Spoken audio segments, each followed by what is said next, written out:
Mark Quinn Jr., legendary fantasy sports enthusiast, talented accountant, but it all came to a screeching halt.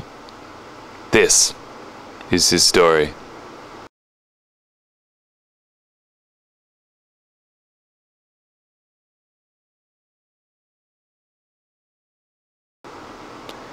Things began rather unremarkable for Mark. He grew up in Medfield, Massachusetts, outside of Boston, but there wasn't anything about his childhood that obviously marked him for the greatness that was to occur. Not much is known about Quinnen's early days. There is some rumors that he was maybe a troubled youth, but there is no record of run-ins with the law. There were reports of some missing promotional items from local supermarkets, but nothing too serious, and rather unremarkable childhood, I'd say. It wasn't until 2003 when things dramatically changed in Mark's life. That year netted him the first of what would be back-to-back championships in the mighty A Lonely Saturday Night Fantasy Football League. In that first year, Mark defeated Ben in the title game, kick-starting a rivalry that would be just as legendary as Mark Quinn Jr. himself. The first title game loss was devastating, I'll be honest with you, but I could sense that at the time that game was going to mean something bigger for the league. I mean, Quinnen and I didn't know each other that well at that time, but I think that really created a lot of bad blood between the two of us. That's putting it mildly, of course. The bad blood between Mark and Ben threatened to destroy the league, but at the same time, that bad blood brought the league together.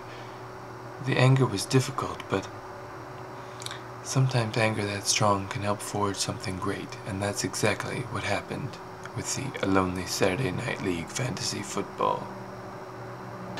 Quinnen followed up that first title with a second one in 2004, this time defeating Matt in a tight battle won in the very last moments.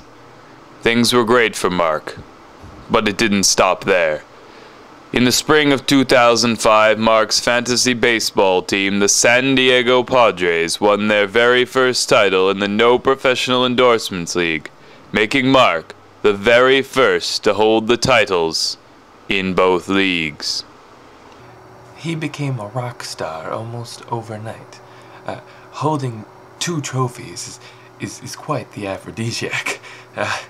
The ladies, they were all over him, and Quinnen soon started hanging out with some of the most notorious partiers in American history. One of those partiers was the infamous Movie Dude. Movie Dude, known for his love of Pabst Blue Ribbon, action films, and sleeping on people's couches for months on end, was hard for Mark to keep up with.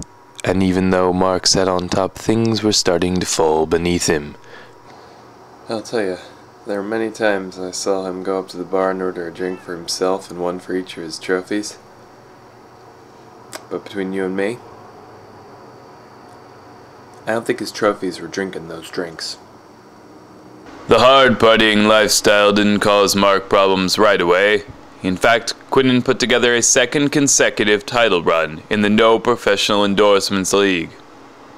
But, as the crooner Phil Collins once sang, something happened on the way to heaven.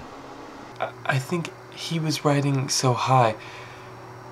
He got a bit cocky. I don't think he thought that he could ever lose again. But he got a wake-up call in 2006 in the fantasy football season. First, he lost to Ben for the very first time since the inaugural season of the league. And then he struggled for the rest of the season, which eventually led to the showdown in the last game of the week against his rival Ben for the final playoff spot.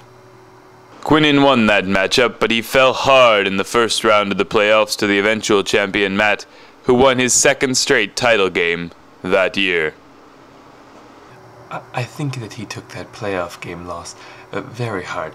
A lot of the friends that had been around during the glory days of the Quinnen era suddenly started to disappear. It really came crashing down on him, though, when he was at his local bar one evening and he saw there his good friend, or whom he thought was his good friend, Movie Dude, partying with Matt. Mark desperately tried to keep things together in the fantasy baseball season that followed, putting together an impressive season that fell apart in the title game when longtime rival Ben put together the very first 12-category sweep in the league's history. Quinnen followed that up by losing to Ben in their first matchup of the season for the second season in a row. He had relied so much on LaDainian Tomlinson for years. I think he couldn't believe it when LT wasn't the same in 2007. LT was the cornerstone of his fantasy team, and without him, the last bits of control over his life just came crashing down. Following Mark's second consecutive loss to Ben in the 2007 season on November 11th, Mark disappeared forever. There are rumors that Mark works in a Store 24 somewhere in Massachusetts, yelling at young teenagers who are trying to steal promotional items from the store. But nothing has ever been confirmed.